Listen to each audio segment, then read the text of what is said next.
This video is sponsored by Mobile Premier League, but more on that a little later. What's going on, everyone? This is Dom, and today we are getting into my 2-week experience with this guy, the Galaxy S21 Fan Edition, which surprisingly does a couple of key things right in some places that you might not expect, but we'll get more on that in a little bit here.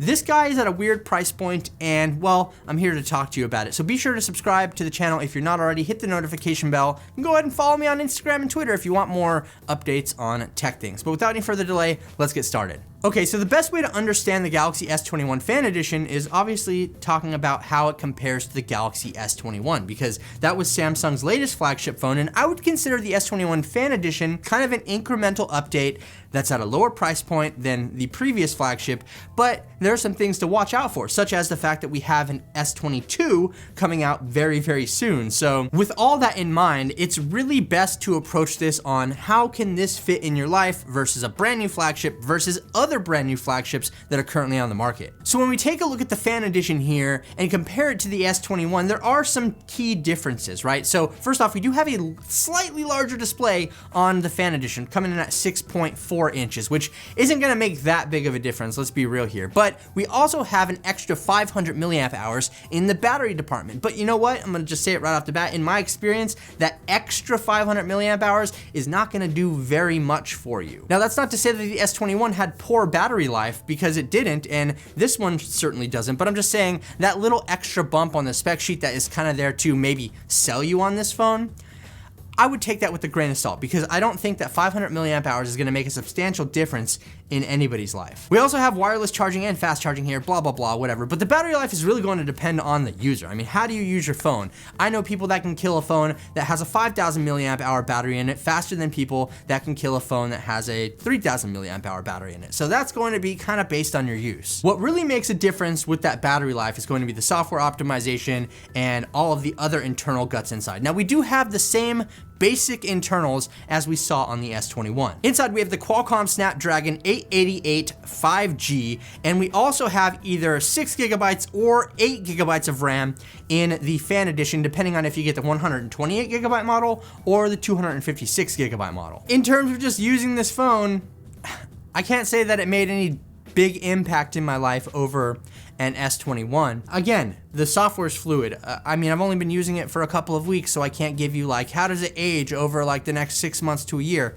But as far as the phone operation goes, the camera, the software, like the battery life, everything, I don't notice a difference between this and the S21. I think that it's perfectly fine. As far as the camera setup goes, we do have a very similar layout. We got a triple camera setup here, though it's important to note that the telephoto lens on the Fan Edition is only 8 megapixels compared to 64 that we saw on the regular S21. But for me personally, that's not a big deal. That's not like a deal breaker in my opinion. Especially when you consider like everything else that this phone is doing right. And I suppose if you were looking to record 8K video, you won't find that here on the Fan Edition, as it caps out at just 4K resolution.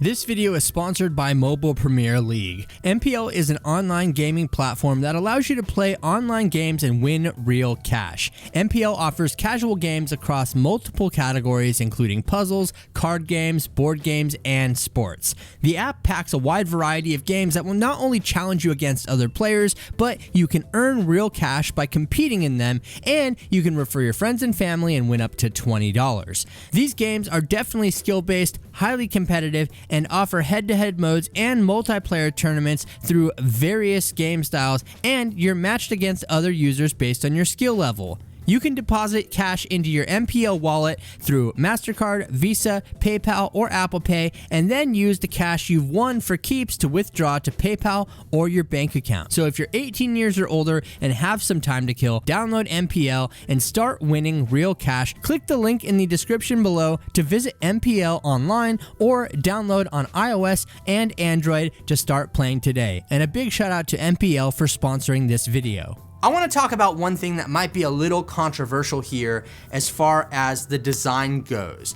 This has a plastic back, and a lot of people cringe at the thought of plastic phones. But you know what? I've showed this to so many people since I've been using it, and nobody was ever able to tell that it was plastic. I mean, I've handed it to them, like, what do you think of the feel of this phone, whatever. It just looks like frosted glass. It feels like frosted glass. You really cannot tell the difference when it comes to the construction of this. And you know what? I'm gonna go ahead and say it. If we're doing plastic backs like this, give me more plastic backs, because I don't wanna drop this phone and have to worry about the back cracking. Like, I don't care. It doesn't matter to me if it's plastic or glass, because you know what? Most people are gonna slap it in a case and that's the end of it. And you'll never see this back ever again. I know a lot of people rock it without a case, but even if with that whole situation, you can't tell. I mean, sure, it doesn't have like a cold glass touch, but it feels good. It looks fine. Like, there's nothing wrong with plastic backs, people. Now, jumping around to the front side of the phone, like I said, we do have a slightly bigger display here, but we have a better front-facing camera. Actually, a 32 megapixel front-facing camera, which is a step up from the 10 megapixel front-facing camera on the standard S21. And you know what? I mean, take that how you will. It's a front-facing camera. Do you take a lot of selfies? Sure, you might get a little bit crispier selfie photos on the Fan Edition. The Fan Edition sits in a weird spot, because if you have an S21, you don't need this. If you don't have an S21, or maybe you want to move to Android or whatever, this is an option, but then you have to consider the best of the best is coming out very soon with the S22. So where does that leave this guy? Well, that's hard to say, because we also do have phones out there like the Pixel, which starts out at $100 cheaper than the Fan Edition, and to a lot of people, arguably a much better phone. This as a package, in use, the software performance, everything. We have a fingerprint scanner, we have face unlock, we have great cameras. I mean, I literally, using this is like using an S21, except it's just missing a few things that personally I'm not actually missing, and we got plastic on the back. But its price point makes it a hard choice. Now, I'm sure that there are a lot of people that are jumping on this because, yeah, it is cheaper than the S21. The S21, I believe, starts out at, what, $800, and this starts out at $700, but the Pixel 6 starts out at $600. Where are your loyalties? Because that's what it comes down to. Are you a Samsung person?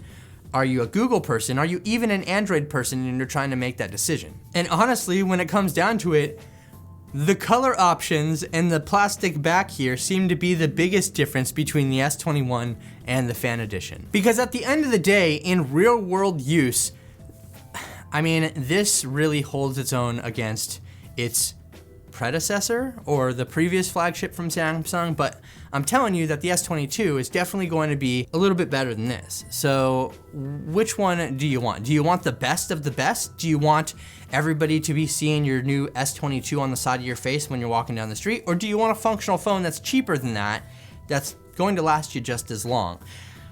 That being said, as I said, we have other flagship smartphones that come in cheaper than this one, such as mentioned, the Pixel 6, which is a great phone with itself right there. I mean, that's a hard choice.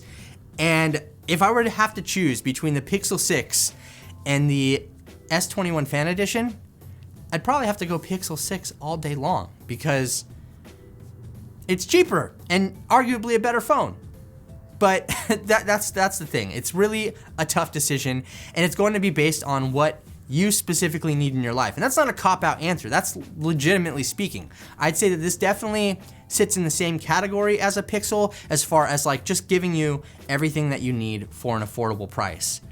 But I think Samsung missed the mark with the high price tag of $700. That's just my opinion, but I would love to know yours. Let me know down in the comment section below what you think about the S21 Fan Edition. Do you have an S21? Are you getting this one? Did you get this one? Or are you waiting out for the S22? I'd love to know your thoughts. Let me know down below. And if you enjoyed this video, leave it a thumbs up. And also, if you're new around here, be sure to subscribe to the channel and hit the notification bell so you can be notified when new videos like this drop in the near future. I really do appreciate all the support, everyone. Thank you so much for watching. This has been Dom, and I will catch you in the next video.